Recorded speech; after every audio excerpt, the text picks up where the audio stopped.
The ecosystem is severely disrupted. Financial system is increasingly uncontrollable. The geopolitical structure has recently begun to appear as unstable as it has always been uneven.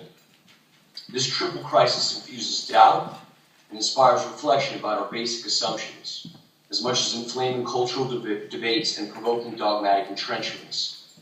History, it seems, is moving rapidly beyond its all too hastily proclaimed end.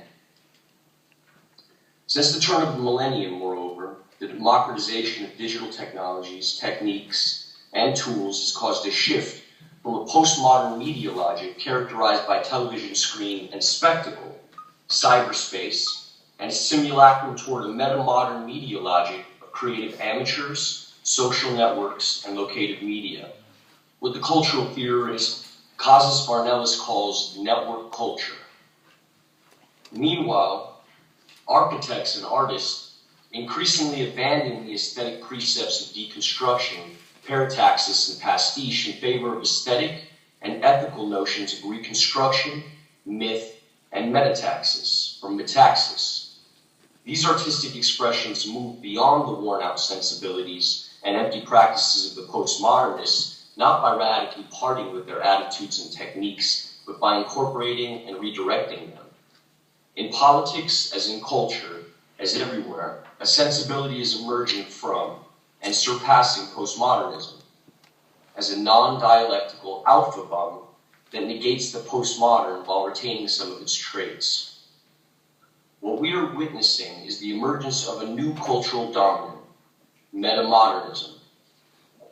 We understand metamodernism first and foremost as a structure of feeling, which can be defined after Raymond Williams as a particular quality of social experience historically distinct from other particular qualities, which gives the sense of a generation or of a period. Metamodernism, therefore, is both a heuristic label to come to terms with recent changes in aesthetics and culture, and a notion to periodize these changes. So when we speak of metamodernism, we do not refer to a particular movement, a specific manifesto, or a set of theoretical or stylistic conventions. We do not attempt, in other words, as Charles Jenks would do, to group or categorize and pigeonhole the creative work or this or that architect or artist. We rather attempt to chart, after Jameson, the cultural dominant of a specific age in the development of modernity. Our methodological assumption is that the dominant cultural practices and the dominant aesthetic sensibilities of a certain period form, as it were, as a discourse that expresses cultural moods and common ways of doing, making, thinking. To speak of a cultural feeling or a cultural dominant, therefore, has the advantage, as Jameson once explained, that one does not obliterate difference and project an idea of historical period as a massive homogeneity. It is a conception which allows for the presence and coexistence of a range of very different yet subordinate features. These different yet subordinate features can alternatively be described as residuals of days gone by, or as emergents that point to another day and age. Postmodernism might have passed. It might have given up the ghost, as Josh Tosh rightly argues, but to speak of its death is also to speak of its afterlife. The death of postmodernism, like all deaths, can also be viewed as a passing, or a giving over of a certain inheritance. That this death, like all deaths, is also a living on, a passing on. The specter of postmodernism, but also that of modernism, still haunt contemporary culture.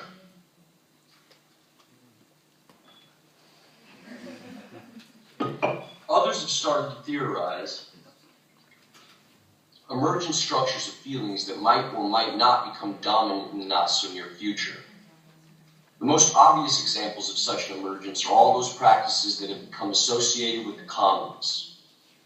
Several theorists have argued, for instance, these practices ultimately point towards an ultra-modernity, a future beyond modernity as we currently know it. And whether or not we agree with these visions of the future is besides the point. What matters is that our contemporary culture that enables these visions, or rather, that opens up the discourse of having a vision at all. Metamodernism, as we see it, is neither the residual nor an emergent structure of feeling, but the dominant cultural logic of contemporary modernity. The metamodern structure of feeling can be grasped as a generational attempt to surpass postmodernism and a general response to our present crisis-ridden moment. Any one structure of feeling is expressed by a wide variety of cultural practices and a whole range of aesthetic sensibilities. These practices and sensibilities are shaped by and are shaping social circumstances, as much as they are formed in reaction to previous generations and in anticipation of possible futures. We contend the contemporary structure of feeling evokes a continuous oscillation between seemingly modern strategies and ostensibly postmodern tactics, as well as a series of practices and sensibilities ultimately beyond those two worn-out categories. The metamodern structure of feeling evokes an oscillation between a modern desire for sense and a postmodern doubt about the sense of it all, between modern sincerity and a postmodern irony, between hope and melancholy, and empathy and apathy, and unity and plurality, and purity and corruption, and naivete and knowingness, between control and commons, and craftsmanship and conceptualism, and pragmatism and utopianism. One should be careful not to think of this oscillation as it is the dynamic, this is very important, it is the dynamic by which it expresses itself. One should be careful not to think of oscillation as a balance of power. Rather, it is a pendulum, swinging between numerous, innumerable poles. Each time the metamodern enthusiasm swings towards fanaticism, gravity pulls it back towards irony. The moment its irony sways towards apathy, gravity pulls it back towards enthusiasm. The Metamodernist Manifesto. 1.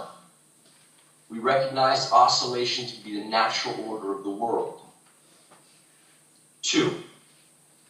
We must liberate ourselves from the inertia resulting from a century of modernist ideological naivety and the cynical insecurity of its autonomous bastard child. 3. Movement shall henceforth be enabled by way of oscillation between positions, with diametrically opposed ideas operating like the pulsating polarities of a colossal electric machine propelling the world into action. 4.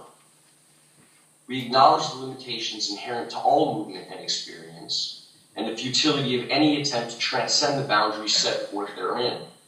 The essential incompleteness of a system should necessitate an adherence, not in order to achieve a given end or be slaves to its course, but rather perchance to glimpse by proxy some hidden exteriority. Existence is enriched if we set about our tasks as if those limits might be exceeded, for such action unfolds the world. 5. All things are caught within an irrevocable slide towards maximum entropic disassemblance. Artistic creation is contingent upon the origination or revelation of difference therein. Affect, at its zenith, the unmediated experience of difference in itself.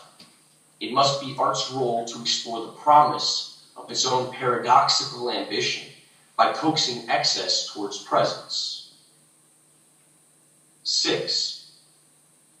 The present is a symptom of the twin birth of immediacy and obsolescence. Today, we are nostalgists as much as we are futurists.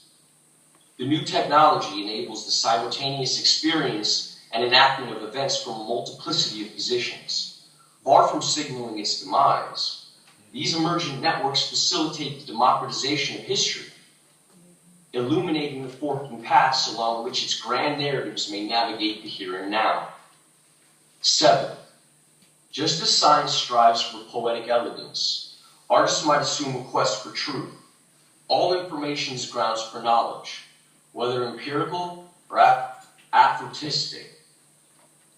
No matter its truth value, we should embrace the scientific poetic synthesis and informed naivety of a magical realism. Error breeds sense. 8. We propose a pragmatic romanticism unhindered by ideological anchorage. Thus, metamodernism shall be defined as the material condition between and beyond irony and sincerity, naivety and knowingness, realism and truth, optimism and doubt, in pursuit of a plurality of disparate and elusive horizons. We must go forth and oscillate.